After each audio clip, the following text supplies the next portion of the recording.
guys? How are you doing? Hope everyone's good today.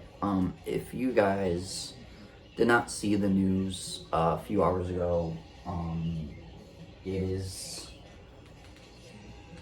not particularly something I want to talk about, but I feel like it's important for me too because of how much he helped me and brought me back into professional wrestling. And that news is that unfortunately Wyndham Rotunda, otherwise known as Bray Wyatt in WWE, passed away earlier today at 36 years old by a heart attack. Those of you that know me know that Bray Wyatt is one of my favorite wrestlers even to this day. He was a big influence on when I stopped watching wrestling twice. He helped me get back into it. The first time was kind of when he debuted on the main roster with the Wyatt family, with him and Harper and Rowan and Strowman. That was the first time. And then the second time, which actually is even more special and important to me now, is when he debuted The Fiend. And I'm honored to now say that I was at SummerSlam when he made his in-ring debut as The Fiend against Finn Balor. So he is not only one of my favorite wrestlers, but he is someone I truly cared about, and it hits hard because of those reasons. It was special to me, to get back into wrestling and all that stuff. So basically, I thought that the best way for me to be able to honor him would be, I did a live stream on Twitch earlier, and as most of you know, tomorrow is my birthday, 23rd birthday, and the fact that this happened today was kind of sad and tragic. So I figured, there's not going to be a video tomorrow, so I figured I'd do a stream earlier, a tribute stream where we played some 2K, we did some matches with him, and now I figured I'd just kind of sit here and talk to you guys about what Bray Wyatt means to me and some of my favorite matches / moments with him. So I'd probably start first on what he means to me. Bray Wyatt is somebody who is one of the most creative wrestlers with the most creative minds in professional wrestling. He is the sole reason I started watching professional wrestling again. He helped me get through tough times, and I will never forget that. I will never forget the memories I have of seeing him live. So he's a big part of why I watched wrestling again, and I cherish that, and I hope that he is not in pain anymore, and I hope that he can go be with Brody and find peace. While it is unfortunate and sad and heartbreaking, I'm sending my love, my prayers to his friends, his family, his kids especially. But I want everyone to know out there that stuff like this happens, and while it's okay to be sad about it, an important thing to do is look back on the good memories that you have with this person and the good times you have with this person. So we are going to do that. And if in the comments, feel free to talk about your feelings about this. We are an open community here, as you guys know. So feel free to comment down below how you're feeling, and we can start a discussion and talk about our feelings and kind of all cope and deal with it together. Because I know this is not easy to deal with at all. I'm still kind of processing myself. Still processing and still shook since the news came out. But I figured it'd be the right thing to do to go on here and make a tribute to him today. So So we're gonna start with probably my favorite memory, earliest memory. One of my favorite moments in his career was actually way back in NXT when he first started with the whole Eater Worlds gimmick. I love that gimmick. I thought what he did with it was so creative, the way he was able to tell the story he wanted to tell and the different things he would incorporate to make that story mean more. And then that led into, obviously on NXT, that led into the debut of the Wyatt family, and that stable was dominant and dangerous and scary and had this certain aura about them that has never been replicated in WWE. So that's probably one of my favorite earliest memories of Bray Wyatt, is him in the Eater Worlds gimmick and the Wyatt family. Another one of my favorite moments / matches of Bray Wyatt is when he finally got the credit he deserved and he won the WWE Championship in the Elimination Chamber in 2017. Now, at that time, they weren't really pushing him, but he was in the match, and the fact that they gave him that championship showed that they thought he was ready. And then even leading into the feud with Randy, while the WrestleMania match could have been better, I thought the feud was perfect.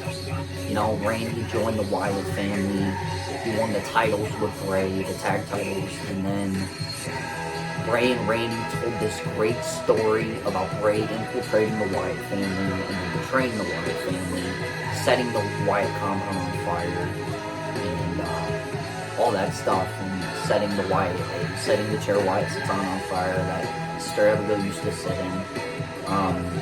So I thought their storyline was great, and then also, you know, all the stuff in the beginning when he came up to the main roster, stuff with John Cena, I thought was great. The WrestleMania 30 match was great. Him and Bray had such unique chemistry together, whether it was in those older days or even the Firefly Funhouse stuff, which I'll get into. The thing about the old John Cena and Bray Wyatt matches is there's something special, because Bray Wyatt was as hot as ever back then. And that WrestleMania match was perfect. You know, they told the story of, you know, is John Cena willing to do whatever it takes to beat Bray Wyatt? Is John Cena willing to accept the evil, to take out the evil that is Bray Wyatt at that time? But the fans wanted Bray Wyatt to win. And, you know, then that story continued on to Payback, where there was a last man standing match. Just the chemistry they had with one another, the way they were able to tell the stories with one another was unmatched. It wasn't like anything. My other favorite moment from the earlier days of Bray Wyatt is all the stuff with the Wyatt family issue. Some of those matches were probably the best matches at the time. Elimination Chamber specifically comes to mind. Just the Wyatt family and the Shield battling for what was the more dominant faction at the time was great. Bray and the chemistry he had with Roman, you could see it even back then, was great. Now, you know, later half, you know, Bray went away, and then when Bray went away to kind of work on his character and come back with something new, that's when I went away from WWE. Well, that's when I went away from wrestling. And then I remember to this day, 2019, it was a Raw. I tuned into Raw, and all of a sudden, Bray Wyatt was in, and he had this gimmick of like a TV guy, you know, like a fun-loving, happy-go-lucky TV guy. You know, he had this thing called the Firefly Funhouse, which kind of reminded me of back in the day Pee-wee's Playhouse or whatever, and he had these puppets. He'd call them the Firefly puppets, and just the stuff he was able to do with that was unique in itself. He was able to tell stories with the puppets. And he was able to tell stories with, you know, the Firefly Funhouse and everything he wanted to do with that. I thought it was really unique. So, you know, I instantly hooked me. And then, you know, you get into him starting his feud as The Fiend with Finn Balor. You know, it was great. He came out And, you know, they debuted him before SummerSlam, which I thought it was a mistake. Not in-ring wise, but just showing us. But the first looks at The Fiend, he was just nightmare fuel, man. He was nightmare fuel. He looked like somebody who you would have to absolutely destroy to keep down. And so I remember the day of SummerSlam. You know, I had originally not even planned to go. It was a birthday thing. And I remember sitting there, and Finn Balor came out, and just the atmosphere that was there when The Fiend came out, man. You had the lights go down, you had the awesome music, you had all the fireflies lighting up the phone. And when he came out, the roof came off in Toronto. And just the pure aura that just generated from that character, where he was terrifying, scary, creepy, violent, brutal, nasty.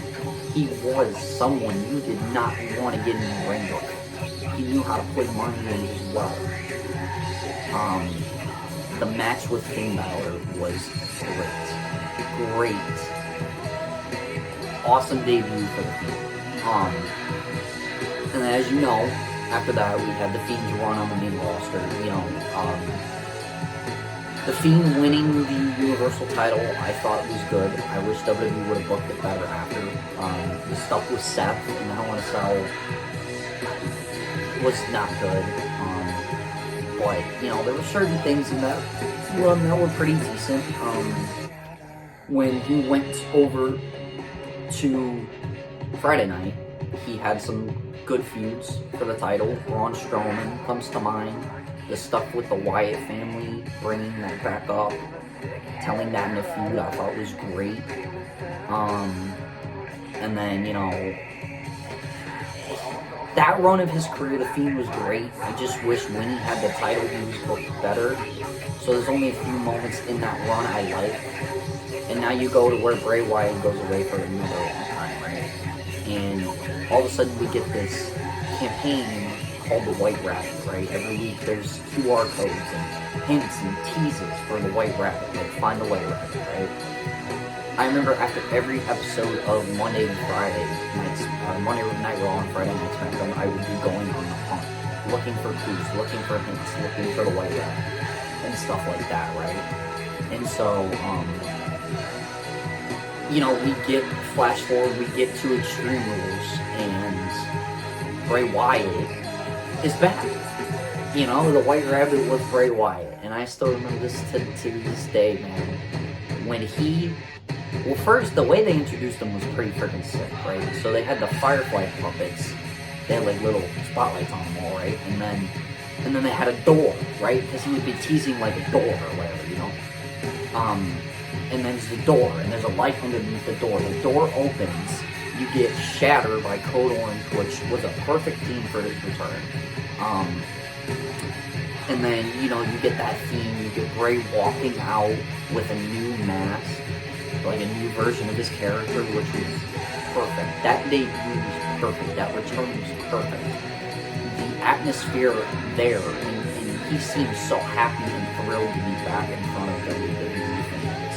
And the fans welcomed him back like he never did. You know, flash forward, we get to the feud with LA Knight, which Bray Wyatt, let's be honest here, bro, Bray Wyatt launched LA Knight's career to the next level. And while the feud maybe didn't go the direction most people wanted, it was a good feud. The match at Royal Rumble, the pitch black match, it was what it was, but if Bray wanted that and he was happy with it, then that's what needed to happen. And he won that match, and, you know, it looked like we were finally going to go towards the direction of the Wyatt 6 stuff and all that, right? Then all of a sudden, you know, we get nothing. And then we get the seeds planted for a Bray and Bobby feud, but that didn't go anywhere. And then all of a sudden, Bray's off TV, and nothing happened. And then, you know, I had read reports that Bray was getting healthier and he was getting ready to return. I guess what happened was he had COVID that led to a heart issue that led to him having a heart attack, but he was getting better. He was making very good progress, and he was close to returning. And so I guess it just something unexpected came up, and he just unexpectedly passed away. The thing I will say to Bray Wyatt right now, if you're listening, thank you for everything you did for me. Thank you for bringing me back into pro wrestling. Thank you for hooking me like no other wrestling guy has. Thank you for everything you've done for the business and every wrestler. Thank you, and literally so genuine and nice to the fans. And I hope that you're not in pain anymore.